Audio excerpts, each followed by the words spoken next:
Wrong one. Click, click, boom. What's going on, hey, people? Nothing Niners crew is here to discuss what we have witnessed on halftime, guys.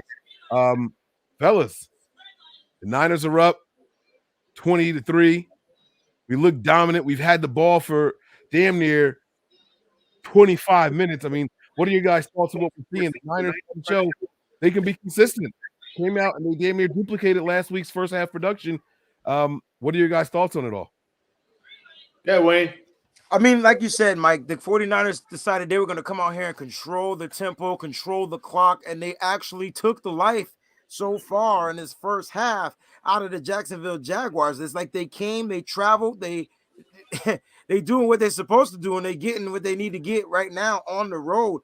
21.45 minutes to 8 minutes and 15 seconds, Joe. That is how you do it. Now, the Jacksonville Jaguars do get the ball back at the second half, but that doesn't mean that the 49ers are not going to come out up-tempo on defense. The 49ers are also leading in the turnover battle. So, yes, that's how you win games. That's what you do. And they lead the Jacksonville Jaguars 20-3 at the half. Gotcha. Yeah, man. The team looks good. Go ahead. What are your thoughts on it, Tony? My honest opinion, I think you're seeing the new look Niners, and I think Kyle's prepping this team to get ready to make a run. This is going to be the new mindset of this team: physicality, run the ball, beat the hell out of a defense, possession, keep the offense on the feet, on the sideline, and this they're prepping to make a run. This is how you win in the playoff. You keep the offense on the sideline, you keep possession of the ball, and you continue to put points on the board. The lead, we should be 24-3 right now. What's the score? 24-10 or 24-3? How many points does Jacksonville have? 3. All right, it should be 24-3 right now because that should have been a touchdown. Jimmy Garoppolo again makes a poor throw on a wide open route. There was no Jacksonville defender near Wilson, and there was no Jacksonville defender near Jimmy. You need to make the throw. If you continue to do this, the pressure will still be on Jimmy from the fan base because that is a high school level throw. It needs to be completed. That should have been a touchdown, and that's it. But overall, the team's playing well. The momentum carried over from the Rams game, and let's finish this game out strong. Yeah, I agree. Liking with the contribution here, he says Brandon and Debo both having a great game so far. We're finally seeing a 1-2 punch at the wide receiver position, not having to be dependent on guys like George Kittle to make all the plays on the field. Guys, how does this benefit the 49ers offense as a whole? And are we this successful with the two of these guys if Debo isn't the run threat that he has been for these last couple of weeks? I mean, the fact that the 49ers are getting some of their other weapons involved is what we've been asking for the longest. I mean, yeah, Jimmy's got to make that throw, but I got to throw Jimmy some slack, man. This dude is 10 for 14, 125 yards. He's averaging 8.9 yards a throw. He has a TD. He's only been sacked once. Technically, he's been sacked twice, but only one counted. And his rating right now is 122.6. I mean, you just watched that last throw. That had to be his best floating ball I've ever seen in his career. Like, that was beautiful. It was like the wheel route.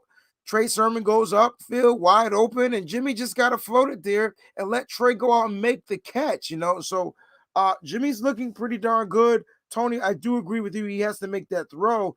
Samuel, man, I mean, hey, what can't he do? Ayuk, the trust is there. Like, finally, you know, Tony talked about it on the live show. Hey, man, maybe that tough love did work for Brandon Ayuk. And Tony, you're right. Maybe it did. Like, why did he need tough love? Who knows? But it's definitely what we need to see. Your George Kittle, I expect him to get activated in the second half. As long as we continue to rush this ball, that's all I care about. If we can shut this team out, then we're beating the team that we're supposed to beat in 49ers fashion. I would like to see the score be 49-3. How about that? All right, so Breezy's making it clear he wants to see some more offensive production from the Niners, man, a little bit more aggressiveness. Nick is frozen at the game. I'm pretty sure he's frozen. He's a little glitchy there.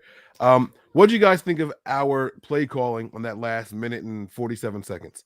You think we should have been a little bit more aggressive or no? I mean, it looked like in the beginning that we should have been, right? Like it looked like we weren't being as aggressive as we should have with the clock being where it was. But a couple of big plays, the 49ers were able to get the ball down the field. So, you know, that big throw to Cannon, that blown coverage by Jacksonville, I like to see that Jimmy took advantage of that. He saw somebody wide open, and I thought that was really good. But that I felt like the aggressiveness, the play calling could have been a little bit more aggressive. That first run to Trey Sermon, trying to get him to cut to the outside. I mean, that's not his game. Let that cat run up the middle between the tackles. Yeah, that's what he does. But trying to get him outside the tackles, that he's not an outside zone runner as of yet, and he just doesn't have the vision. And maybe he just needs to play longer. So, Tony, what do you think? Yeah, I agree. I agree with what you're saying, but I just want to go off topic for 1 minute because I just want to. They're asking about established of the two wide receivers. I said it was third wide Cannon, receiver. Tony. I thought I said Sermon. I thought I said Sermon, but they're saying I said Cannon. My bad. I meant Sermon. You said Sermon. I thought I said Sermon too. I never even mentioned Trenton Cannon. The only time we mentioned Trenton Cannon is when he fumbled the ball on the first kickoff return. Yeah, he botched the kick. But you're starting to see Kyle's plan evolve right in front of your face, right? You got the wide receiver and Ayuk, and then you have the offensive weapon in Samuel out of the backfield, blocking. Now you throw in the picture of Jawan Jennings, blocking, physicality, the dog. Got a big 15-yard penalty because he got the better of a player and he was the disciplined player and kept his calm and just laughed it off.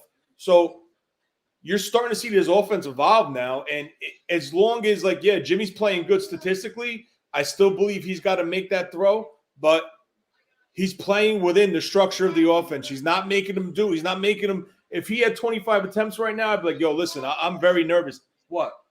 Okay. I'm very nervous right now. But he's within the structure of this game plan, and that's why you're seeing this success. They're running the ball. They're getting positive yardage. The defense is playing pretty damn well. The offensive line is playing well. So you're starting to see it. It's coming together, and the bully ball mentality is there. All right, Debo's running people over. He's lined up in the backfield, slot flicks out wide, taking a reverse. So Kyle's plan is starting to show, man, and I think people need to take it off with the pressure on Kyle because the team is performing well. The offense is performing well as a unit, not an individual player. So we're finally seeing the perks of Jimmy in the Kyle Shanahan offense because he's playing discipline within the structure. That is the key. The minute he has to go out of structure, and that's when Jimmy struggles. So, I'm very pleased with what I see. I just want to see them finish this strong and come out strong in the second half. Let's get a 3 now and put another 7 on the board. Now, the question is, will we see – people want to know if we're going to see Trey Lance in the second half. If the 49ers come out and score – I want to make sure I say the right name. So, Trey Lance, will we see him? And what do you guys think? Do we see Trey Lance in the second half? Not a chance. Continue to score? I don't think so. I think they're going to continue to run the ball. I really do. I think this is the offense that Kyle wants to run with Jimmy as the quarterback. And as long as that ground game is pumping the way it is the last 2 games, I think this is the way the 49ers offense is going to be. That's it. All right, so on that 4th and 1 play, not 4th and goal, we could have got a first down. I think this is where Mike was alluding to, even though he mentioned the drive before the half, the aggression, right? Should we have gone for it on that 4th and 1? The one on the goal line? Can y'all hear me? Yeah, you sound crystal clear. Oh, so initially, I thought we should have went for it, but you guys talked some sense into me. I was like, look, we didn't drive all this way. And then we know it was 4th and 1. We could have got a first down. We didn't have to get in the end zone. It wasn't 4th and goal. It was 4th and 1. And they, you guys talk some sense to me like, Mike, you got the ball for what was it, 18 minutes or not 18? I'm sorry. It was 13 minutes or some shit like that. Yeah. 20 plays. Like, you get points. If you don't get that first down, all of that was for nothing. And although it's a little bit, it still would have changed the momentum of the game. So I agreed with you guys. At first, I was like, nah, that like you got to do that. But after you guys explained it that way, I was like, yeah, you guys are right. Tony, now let's see if Kyle can keep it up, man. He's up 20. He's up by 17. Does Kyle let his foot off the gas? He normally does when he gets big leads. Usually it takes something to change the momentum. The 49ers got to continue to play. I do want to put this out there. The 49ers have do they have any penalties? Yeah. We have 2, if I'm not mistaken. 71. Oh, well, they were offsetting. 0 penalties, y'all. Yeah, they were offsetting. That's right. They were offsetting. Have 0 penalties in the first half. They have to continue to be out there, play smart, sound football. The only way the 49ers can lose this game is if they do it. Like, the 49ers are going to have to beat themselves or find a way to lose. That was what it was at the beginning of the season. It looks like they're a different team right now, Mike. I want to say, that's what I was going to say. Tony was talking about, Kyle showing his new identity. The team looks different, right? We saw Norman fighting against his own players before, right? Like when they were trying to break him up from scrapping with Cliff Kingsbury on the sideline and all that stuff, and he's pushing his own players out the way. Well, today, when Jawan Jennings got that penalty, you got the teammates pulling him back. He's laughing, he's smiling. Head coach Kyle Shanahan comes on the field and daps up Jennings like, good job. Your blocking is pissing them off. It's working. We're doing what we're supposed to be doing, right? The whole feel, the energy around this team is different, not just from what we're seeing, the way they're looking and responding to each other, the communication. It's all different than what it was just a short 4 weeks ago. It's all very, very different. This team makes you think if they had a closed-door meeting, huh? No, what happened was Josh Norman told his teammates he'll punch them the fuck out if they don't get their shit together. That's what happened. That's what happened. Because he's a fighter. He's a scrapper. And so, guys, I just want y'all to know you got to live with the good, the bad, and the ugly with Josh Norman, yo. So he's gonna get you turnovers, but then he's gonna slip and fall down, or he's gonna get you a PI or a hold, or just get burnt. I never really seen him get burnt. He gets beat, but not burnt. It's a big difference. So he gets beat underneath a lot because he's playing 55 yards. Second half's about to kick off, guys. Let's go ahead and do this, man. Tony, we taking more shots, baby. Not of that shit. Thanks for the contribution, E-Man. All right, guys, let's get out of here. We're not going to sign off. It's just a halftime show. We'll see y'all back in the Patreon side, all right? Peace.